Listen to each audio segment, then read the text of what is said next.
Amáveis ouvintes, sejam muito bem-vindos a mais um episódio do Extramuros Podcast. Sou Washington Clark dos Santos, seu anfitrião. No episódio de hoje, utilizando como pano de fundo o livro Do Outro Lado da Grade, a visão do cárcere por um agente penitenciário, os conduzirei em uma aprisionante conversa com o seu autor, o agora policial penal do Departamento Penitenciário de Minas Gerais, Leonardo Aganete Pessoa. Aganete, dando-lhe as boas-vindas, o parabenizo pela coragem e sinceridade repassadas no conteúdo do livro. Agradeço pela sua participação e justifico certa demora no agendamento desta entrevista em razão de buscar adequar as perguntas ao alto nível de sua capacidade, já demonstrada nas missões e tarefas a ti incumbidas ao longo de tua jornada no sistema prisional de Minas Gerais, interpretando eu, inclusive, que o conteúdo do teu livro pode ser também o testemunho de sua geração em tempos muito mais críticos, servindo ele de incentivo às gerações posteriores. Meu caro, obedecendo o protocolo do nosso podcast, peço que inicialmente você se apresente, conte um pouquinho da sua jornada de quase 30 anos no sistema prisional e fale também da origem e dos objetivos da sua obra Do Outro Lado da Grade, a visão do cárcere por um agente penitenciário. Dr. Clark, boa noite. É um prazer estar aqui falando com o senhor mais uma vez, agradecendo pelo convite para participar do podcast com o senhor. Meu nome é Leonardo Aganete Pessoa, como vou falar aqui, contar um pouquinho da minha história, como solicitado. Eu ingressei no concurso público em 1994. Foi o primeiro concurso do estado de Minas Gerais para a função de guarda penitenciária, era a nomenclatura usada à época. E meu concurso se deu em virtude de uma grande rebelião ocorrida no ano de 1993, na penitenciária José Maria Alckmin. Por isso, meu concurso ele se deu em caráter de urgência, né? Então, todas as etapas ocorreram em 1994 mesmo, inclusive a nossa nomeação. Iniciei, então, em 94 na penitenciária José Maria Alckmin, trabalhei lá por alguns anos. Depois, trabalhei um curto período na Casa do Albergado, em Belo Horizonte. Posteriormente, fui para a penitenciária Nelson Hungria, no município de Contagem. Lá permaneci por 3 anos. De lá eu saí num processo seletivo com a criação do Comando de Operações Especiais, em 2003. Concomitantemente, eu trabalhava no sindicato, né? Nós não tínhamos a liberação na época, porque estava começando. Fui um dos fundadores do sindicato, no qual eu participei como vice-presidente na primeira formação e depois na segunda gestão como presidente. Saí somente em 2010, quando fui nomeado diretor de operações do Comando de Operações Especiais. E depois permaneci por algum tempo e cheguei a diretor-geral da unidade. Eu servi no COP 12 anos. De lá fui convidado para assumir a direção-geral do Presídio de Lagoa Santa, no município de Lagoa Santa. E, posteriormente, tive o privilégio de trabalhar com o senhor na Diretoria de Segurança Interna, que é uma das diretorias da Superintendência, já na gestão da Secretaria. Eu já tinha um desejo antigo de escrever alguma coisa sobre a história do sistema, de como era, de como se tornou, como foi as transformações, né? Nesses 28 anos aí passamos pela gestão de vários governos, cada um com a sua história, cada um com as suas dificuldades. A questão da Polícia Penal, 20 anos tentando essa aprovação. Com isso, eu consegui concretizar meu desejo de escrever um livro e consegui publicá-lo em 2021. Foi em plena pandemia, não consegui fazer nenhum evento de lançamento, então o livro teve algumas dificuldades de divulgação. Mas, enfim, o desejo maior era realmente escrever. É lógico que o livro trata da minha visão enquanto agente penitenciário, agora policial penal, do que eu vivi, das minhas experiências, tanto aqui em Minas Gerais quanto no Brasil. Tive a oportunidade de conhecer a serviço diversos estados do Brasil. E pelo COP, eu conheci todos os estados do Sul, Sudeste, alguns do Nordeste e do Norte, e do Centro-Oeste também. Capital, Brasília. Inclusive, em Brasília, eu também fui a primeira turma, na época de agentes penitenciários, a fazer um curso com a Polícia Civil de Brasília de intervenção em ambientes carcerários, né, que era no GEPOI de Brasília, que é um grupo de operações especiais da Polícia Civil do Distrito Federal. O livro eu intitulei Do Outro Lado da Grade, a visão do cárcere por um agente penitenciário, é porque nós temos uma carência muito grande de literatura com esse tema. Temos aí algumas literaturas de pessoas que são de fora, né, a visão de fora para dentro. Temos aí mais conhecida aí da literatura dos tempos de jornal Drauzio Varela, mas é a visão de um médico que trabalhou voluntariamente por um período em algumas unidades prisionais do estado de São Paulo. Então, assim, ele não sofreu a pressão do cárcere. A visão do preso para com eles é sempre de um cara que está ali para ajudar. E da parte da segurança, nós somos vistos como inimigos. Estamos ali para impedi-los de fugir, de praticar as contravenções, os crimes. Eu conto no livro sobre essa trajetória, de como, quando eu ingressei, como foi a transformação, a luta para a aprovação da Polícia Penal, a questão da criação do COP, dos grupamentos especiais, né, do GIR, que é o Grupo de Intervenção Rápida, do GOC, que é o Grupo de Operações com Cães, do Comando de Operações Especiais, com toda essa história. E ainda trato no meu livro sobre o tema ressocialização. Inclusive é o capítulo maior do meu livro. E lá eu intitulei o capítulo de visão nua e crua da realidade. Lá eu ponho o meu ponto de vista de uma forma de quem viveu e vive os tempos de Yanal, sem aquela visão utópica, né? Aquela visão romântica sobre a ressocialização. Meu caro, do início de sua carreira até os dias atuais, quais as transformações mais significativas para o cumprimento das atividades como policial penal tu podes registrar? Doutor, eu penso que quando nós chegamos, nós nos deparamos com um sistema onde não havia nenhum servidor público efetivo, concursado. Então, quando nós ingressamos, todos os contratados foram demitidos e permaneceram apenas os colegas que, à época, né, eram denominados aí função pública, pessoas que eles fizeram um processo seletivo interno e transformaram eles em função pública. Mas, à época, eles não tinham os mesmos direitos dos servidores efetivos.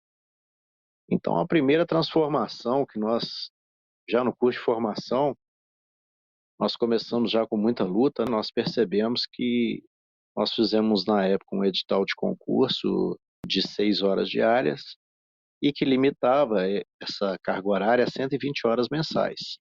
E nós trabalhávamos entre 180 a 190 horas, 192 horas por mês. Então, assim, ultrapassava sempre 20 a 32 horas por mês. Então, a primeira conquista que nós tivemos realmente foi conseguir ajustar nossa escala de trabalho dentro da carga horária estabelecida no edital de concurso. Nós tínhamos algumas coisas positivas à época, que todos os presos provisórios, eles eram da responsabilidade da Polícia Civil, a qual tinha dentro dos seus quadros a figura do carcereiro, que era o policial pertencente à carreira da Polícia Civil, e nós trabalhávamos apenas com os presos condenados. E com isso, era um preso por vaga, nós tínhamos essa facilidade de trabalho. À época, realmente, os regimes funcionavam. A penitenciária José Maria Alquimim mesmo, que é a parte interna, que era destinada aos presos de regime fechado, a parte externa, que eram as fazendas, tinha produção muito grande, tinha plantações, hortaliças, tinha chiqueiros, tinham cavalos, bovinos, inclusive toda a carne, verduras produzidas na alimentação dos presos e dos servidores eram produções da própria José Maria Alckmin. Então, nós tínhamos essa facilidade de trabalho, que nós não trabalhávamos com preso provisório, nós não trabalhávamos com superlotação, era um preso apenas por cela, então esse aspecto era positivo. No entanto, éramos uma carreira nova, muito nova, eu até falo no meu livro que nem o próprio Estado sabia o que esperar de nós, até mesmo porque tinham dois atores nos quadros do Estado que exerciam exatamente a mesma função. Entretanto, uma delas pertencente a uma carreira policial, que se trata do carcereiro, e uma outra do guarda penitenciário, uma coisa nova e que nem o Estado sequer sabia exatamente o que ele queria da gente. Já fazia uma confusão mental, porque nossa formação foi toda na Polícia Civil, mas eles faziam questão de falar que nós não éramos polícia. Mas a investigação, toda a etapa do concurso, formação, teste físico, tudo foi feito pela Polícia Civil. No entanto, não éramos policiais. Então já era a primeira coisa. Agora, de transformação, sinceramente, o que eu falo que foi o divisor de águas do sistema prisional foi a partir, pelo menos aqui em Minas Gerais, da criação do COP. Em 1998, foi eu e um colega, um grande colega, por meios próprios, no estado do Rio de Janeiro, fomos lá conhecer o sistema prisional do Rio de Janeiro. E lá chegando, nós ficamos assim maravilhados, porque à época nós não tínhamos porte de arma, nós não tínhamos uma carreira, nós pertencíamos ao quadro geral do Estado, era muito difícil. Então, nós nos deparamos com os colegas lá cortando pistola 9mm, fuzil 5,56, calibre 12, munição não letal. Aquilo para nós era uma coisa fenomenal. Então, nós copiamos essa ideia, trouxemos para o Estado, como eu disse, isso foi em agosto de 1998, apresentamos para o governo do Estado, para o secretário de Justiça na época, e infelizmente não conseguimos implementar.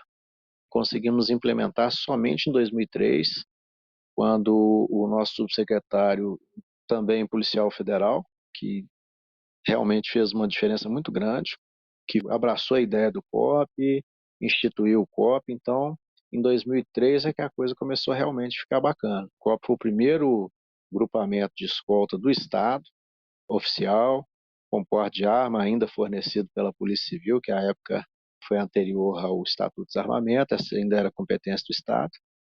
E aí, outra situação que foi fundamental para a nossa categoria, para a evolução, foi em dezembro de 2003, com o Estatuto de Desarmamento, que nós conseguimos aí o porte de arma, que fez toda a diferença. Com isso, nós conseguimos, aqui no nosso estado, assumir todas as muralhas, que antes era exercido policiamento, a segurança pela Polícia Militar, liberando eles para a função constitucional. Começamos a assumir todas as escoltas, começou a abrir concursos, foram abertos 3 concursos da época, e realmente foi uma mudança muito grande. Agora, né, assim, realmente o reconhecimento de tudo isso está sendo aí, foi a aprovação em 2019 a nível federal, com a Polícia Penal, aqui no nosso estado a inclusão na Constituição do Estado esse ano foi o de grande diferencial, né? Mas foi uma luta muito grande, foi uma época de muito trabalho. O governo do Estado à época assumiu o compromisso de que iríamos pegar a custódia de todos os presos do Estado, e assim foi feito. Quando eu fiz o concurso, nós tínhamos apenas 12 unidades sob nossa responsabilidade, e de 12 nós chegamos ao patamar de mais de 200 unidades prisionais. E hoje nós contamos aí com 186 em todo o Estado, em torno de 14 mil policiais penais do Estado, com o concurso aí em andamento para 2.420, deverão ingressar aí a partir do meio do ano do ano de 2023. Tua primeira lotação na penitenciária José Maria de Alquimim, em Ribeirão das Neves, conforme registras no livro, se deu em período em que aquela unidade ostentava a característica marcadamente de unidade agrícola. No teu ponto de vista, o que resultou para o arrefecimento de tal modelo? Doutor Clark, eu acho que o principal motivo de perder essa característica realmente foi o abandono do Estado, deixou de ser prioridade, né?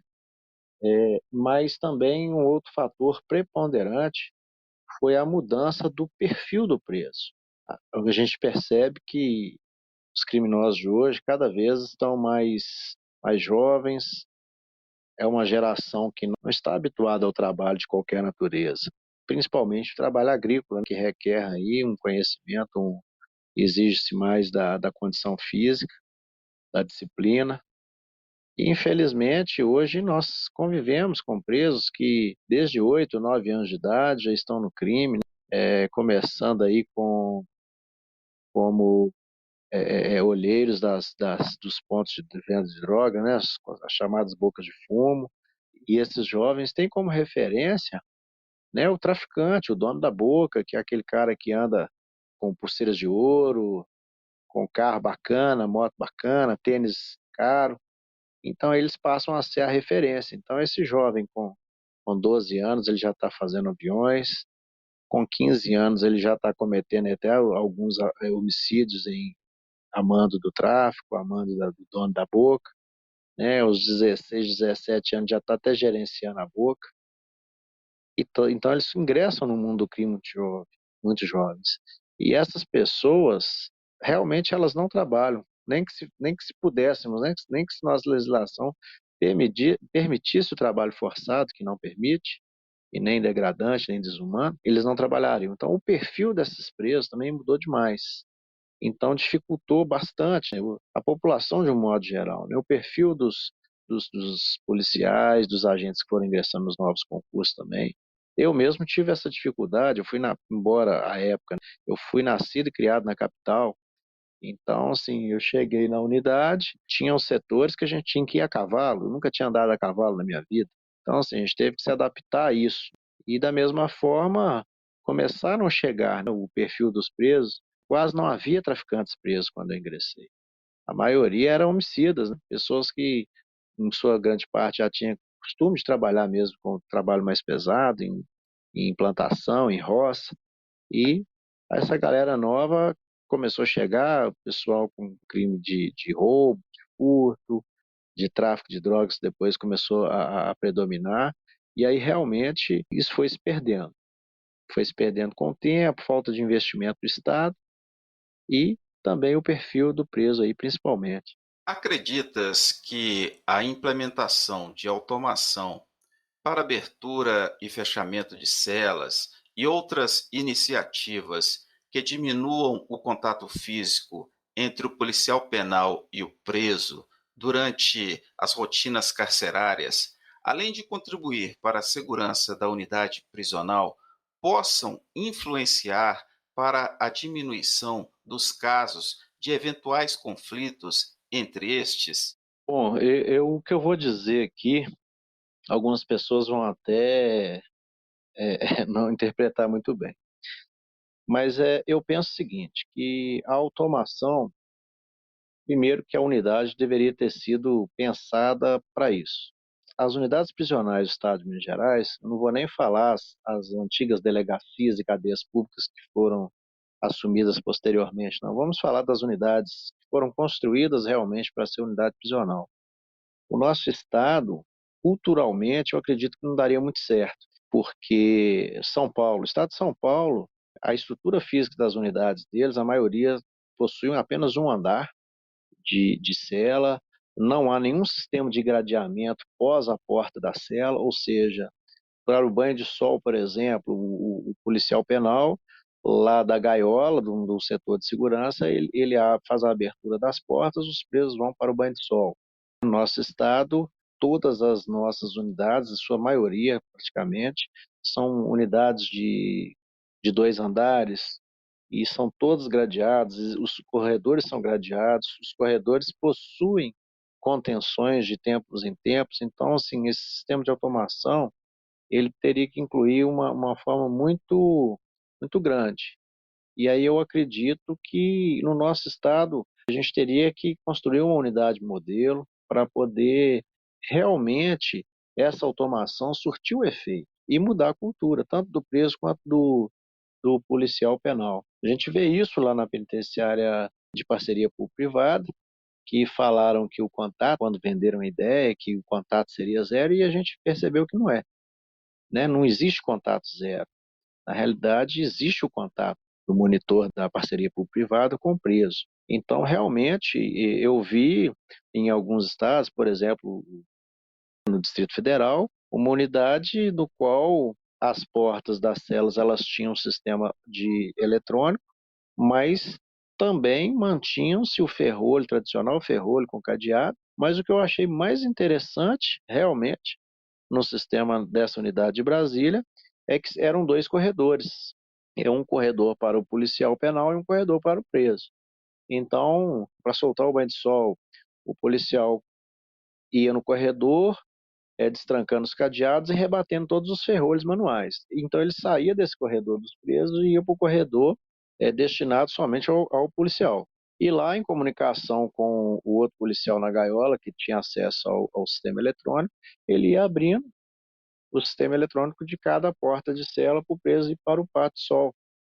E da mesma forma, ao regressar do pátio-sol, esses presos, o último daquela cela, ele batia a porta, travando o sistema eletrônico, que era facilmente visualizado pelo policial. Então, feito isso, após todas as celas estarem com os presos dentro das suas celas e elas devidamente trancadas com o sistema eletrônico, o policial mudava de corredor, ia rebatendo todos os ferrolhos e posteriormente pondo os cadeados. Então, essa unidade em si, eu achei interessante, mas até então eu ainda não conheci uma unidade automatizada que realmente traga esse contato zero e também tenha sido eficaz plenamente. Porque a gente tem que entender o seguinte: o preso, para sair, beleza, o preso vai sair sem problema nenhum. E para entrar? É mesmo uma visão romântica de achar que com o comando o preso vai lá e vai entrar. Nós estamos falando de unidades prisionais que a capacidade dela é para 6 presos e tem 30 na cela. Então, se não tiver uma estrutura, um apoio de calibre 12, muitas vezes a equipe com cães ou o próprio grupamento de intervenção para fazer essa contenção e encaminhá-los para as celas, eles não vão entrar. Então, realmente, eu acredito muito pouco no sistema de automação nesse sentido. Talvez um sistema, como eu disse do exemplo de Brasília, um sistema conjunto, mas não 100% automatizado. Eu venho sempre trabalhando a ideia de que todas as unidades que nós temos são equivocadas, até mesmo os modelos aprovados pelo DPEM Nacional, pelo Ministério da Justiça. Né? Por quê?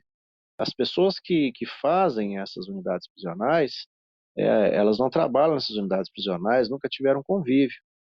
Então, eu acredito que nós vamos conseguir chegar num modelo de unidade prisional inteligente, que seja possível de trabalhar com um número um pouco menor de servidores, de policiais, de forma mais segura. Mas como que seria isso? Seria hoje nós buscarmos vários policiais penais que são formados aí na área de engenharia civil, de arquitetura, e nós projetarmos uma unidade e apresentarmos essa proposta para o Ministério da Justiça para a oficialização de uma unidade realmente pensada por quem vai executar o trabalho, coisa que nós não vemos. Nós temos algumas unidades aí em construção, em final de construção do Estado, até com recurso do governo federal, com modelos completamente equivocados. Então, eu penso que realmente a automação ela vai ser aplicável talvez em uma ou outra unidade, mas na grande maioria eu não vejo a automação como solução para a segurança. Ponderas, em trechos de teu livro acerca da implementação de projetos laborais e de ensino voltados à reintegração da pessoa privada de liberdade. A visão de chão de fábrica admite a coexistência de tais projetos se a estes acompanharem melhorias de condições de trabalho para os servidores e aprimoramento do sistema prisional como um todo? Bom, como eu disse, essa é a parte mais polêmica do meu livro, né? Porque, como o próprio título diz, né, a visão nua e crua, né, da realidade. Primeiro que eu não falo de projetos voltados à reintegração. Eu deixo muito claro no meu livro que eu não acredito na ressocialização, eu acho que é uma utopia, mas eu deixo também muito claro que sou a favor do trabalho e do estudo, da implementação de trabalho e do estudo. Mas quando eu falo também na implementação de trabalho, é de realmente trabalho. Hoje, infelizmente, vivemos uma hipocrisia de querer ter o maior número de presos trabalhando. Esse trabalhando eu vou deixar entre aspas, porque, com toda sinceridade, colocar o preso dentro da cela colando pauzinho de picolé, diz fazendo as coisas, cada uma pior do que a outra, e falando que é artesanato e que isso vai dar a ele uma remissão de pena, eu sou totalmente contrário. Eu acho que a gente tem que dar condições às unidades, fazermos oficinas de trabalho adequadas, de forma que o preso trabalhe trancado dentro dessa oficina, ofereça toda a segurança para o policial penal trabalhar e fazer a segurança da unidade, que sejam trabalhos realmente que venham agregar alguma coisa nesse preso, né? Algum valor, algum conhecimento, alguma profissionalização. E, embora eu não acredite na ressocialização, a prática nos diz que isso é inevitável, isso é com certeza, que aquele preso que trabalha o dia todo e vai para a cela, esse preso, consequentemente, ele nos dá menos trabalho. É um preso que ficou ali 8 horas trabalhando e com certeza ele vai chegar cansado na cela, ele vai ali tomar um banho, vai assistir uma televisão, vai ficar deitado. Então esse preso, naturalmente, ele vai nos dar menos trabalho. Não que isso tenha qualquer ligação cientificamente comprovada com a ressocialização dele. São duas coisas aí completamente distintas. Da mesma forma, o estudo, eu sou da opinião que tem que oferecer mesmo a condição de estudar, também no sentido de ocupar a mente dessa pessoa, porque é um ditado antigo que é a mente vazia é a oficina do diabo. Então a gente sabe que quanto mais tempo esse cara tiver ocupado, uma ocupação, vai ser melhor para a segurança, vai ser melhor para ele mesmo. E de certa forma o seguinte, vai dar ele, se ele sair de dentro de uma unidade prisional, com uma profissão, com uma escolaridade maior do que a que ele ingressou. Pelo menos ele tem uma condição, talvez, se caso ele queira realmente sair do crime, pelo menos ele vai ter uma condição aí melhor ao sair do que quando ele entrou. Lógico, evidente, eu acho que qualquer mudança no ser humano ela tem que ocorrer de dentro para fora, não é de fora para dentro. Então o Estado não tem condição, não tem mecanismo de mudar ninguém, né? O Estado em todas as suas esferas, desde lá a educação, agricultura, faz qualquer situação, saúde, você não muda o ser humano, né? Essa mudança ela tem que partir de dentro para fora. E ainda o meio social onde essa pessoa vai retornar, né? Isso também influencia muito. E sem contar, né, ao partirmos daquela premissa de que para se ressocializar ele teria que ter sido socializado. Infelizmente, muitos não são, não foram nem sequer socializados. E também eu falo que houve uma sucessão de falhas.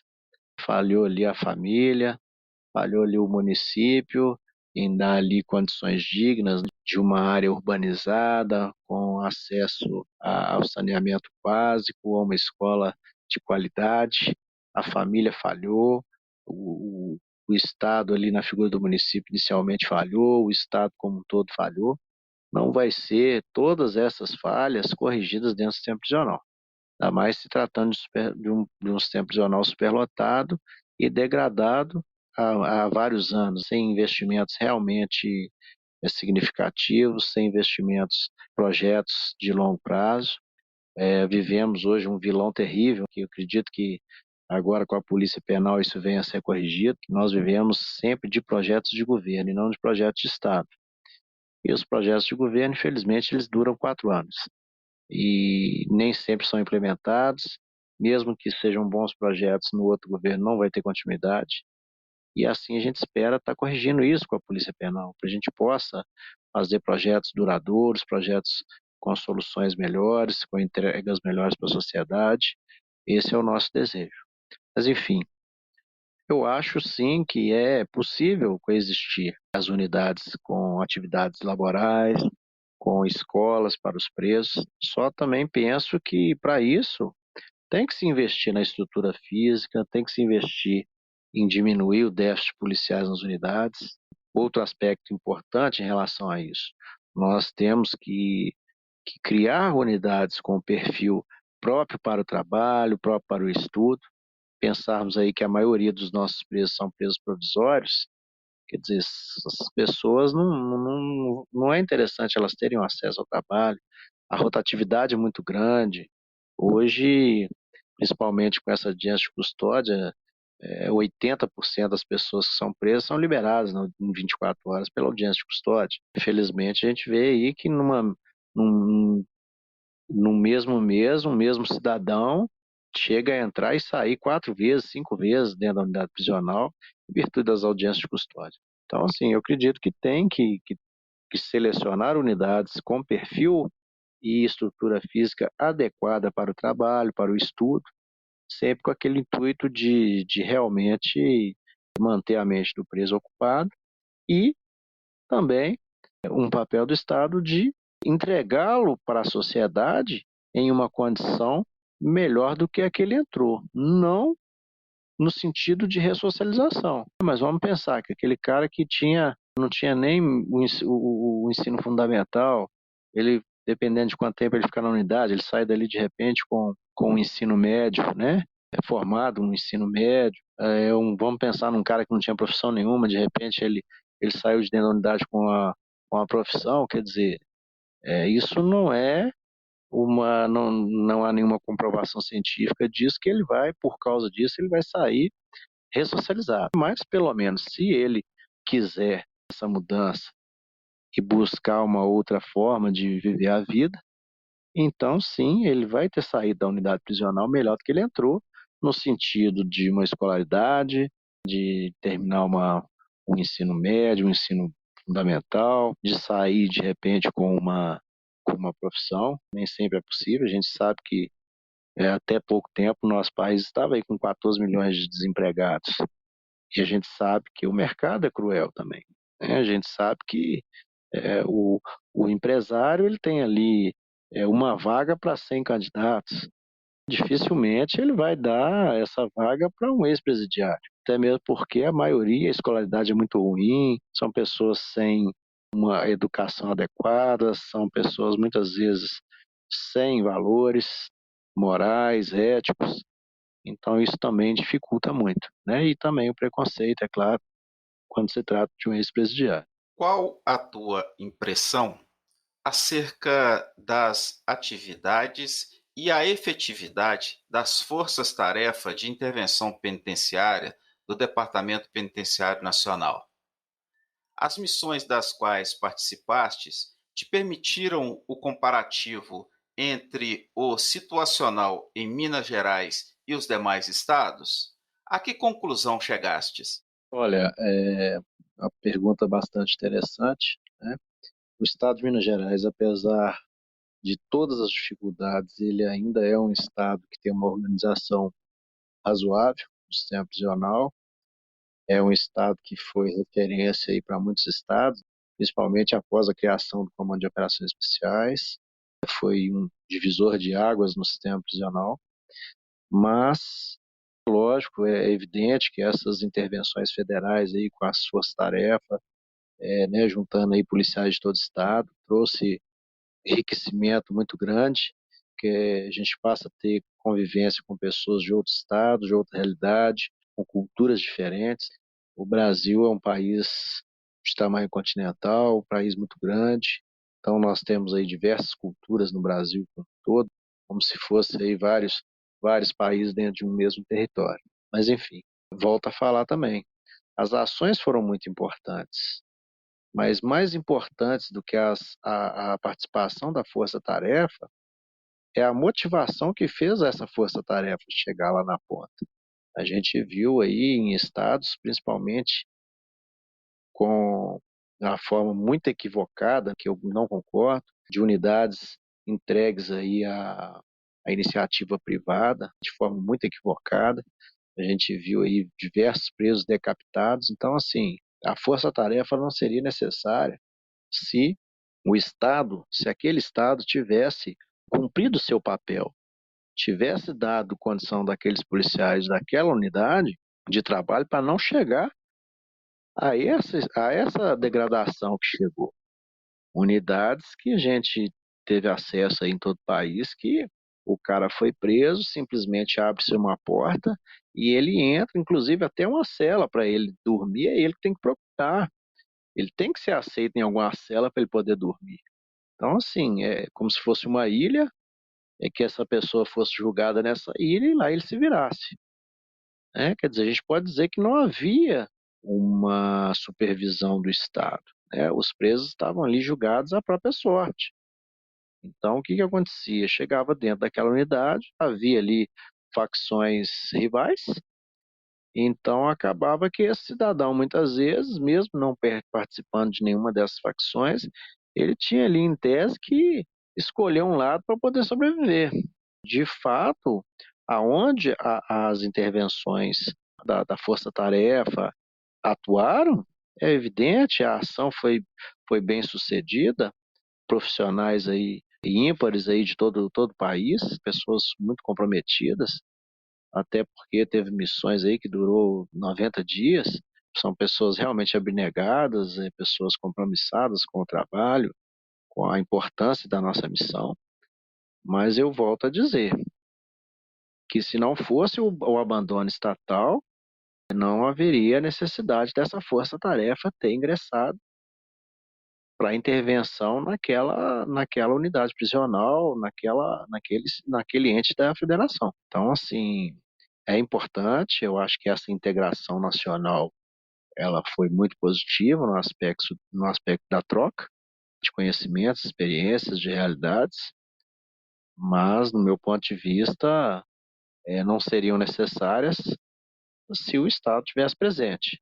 Nosso Estado, eu há 28 anos trabalhando no Sistema Prisional de Minas Gerais, nós nunca sofremos uma intervenção federal, mesmo com todos os nossos problemas. Já tivemos grandes rebeliões, já tivemos vários eventos, mas à medida que foram nos dando melhores condições de trabalho e valorizando o policial, esses eventos aí de motim, rebelião, cada vez mais tem diminuído no estado. E o interessante é que tem diminuído o número dessas ocorrências com um número muito menor de policiais. Então eu acho que é isso que tem que ser pensado. Isso tem que ser pesado também nesse aspecto. É, todos os estados onde foi necessária a intervenção federal foi porque o sistema prisional estava julgado à própria sorte, completamente abandonado, sem a figura do Estado. Né? Estavam ali julgados os próprios policiais, os presos, então é a receita perfeita para dar errado. Né? Mas é lógico, evidente, que aonde houve a necessidade da intervenção, ela ocorreu de maneira brilhante, todas foram exitosas, não houve nenhum incidente que tenha colocado em xeque essas intervenções ou que tenha, né, deixado algum aspecto negativo, pelo contrário, todas, né, pelo menos sob a minha visão, sob o meu ponto de vista, todas foram exitosas, né, trouxeram um ganho muito grande para os policiais que participaram, né, de todos os estados. Essa troca de experiências, essa visão da realidade de outros estados foi fundamental, né? Então, até porque os estados que sofreram intervenções são os estados mais precários, então isso também foi bom. O policial vê que, apesar de ruim, muitas vezes a condição que ele trabalha no dia a dia ainda assim é melhor do que muitos outros lugares. Mas, enfim, é isso. Eu acho que, resumidamente, se não houvesse o abandono estatal, não haveria necessidade da intervenção federal. No entanto, aonde houve a necessidade de intervenção federal, elas foram exitosas aí, foram missões bem-sucedidas e conseguiram atingir o objetivo principal, que foi do restabelecimento da ordem pública, da segurança pública, da disciplina e da ordem. Honoráveis ouvintes, estamos finalizando aqui o primeiro capítulo de nossa entrevista com o policial penal do Departamento Penitenciário de Minas Gerais, Leonardo Aganete Pessoa, autor do livro Do Outro Lado da Grade, a visão do cárcere por um agente penitenciário. Na próxima semana, publicaremos a sequência dessa aprisionante conversa. Enquanto isso, acesse nosso website www.extramurospodcast.com, Extramuros com H, e comente ali sobre este e os episódios anteriores. Será um prazer receber tua colaboração. Pela sua audiência, muito obrigado e até a próxima.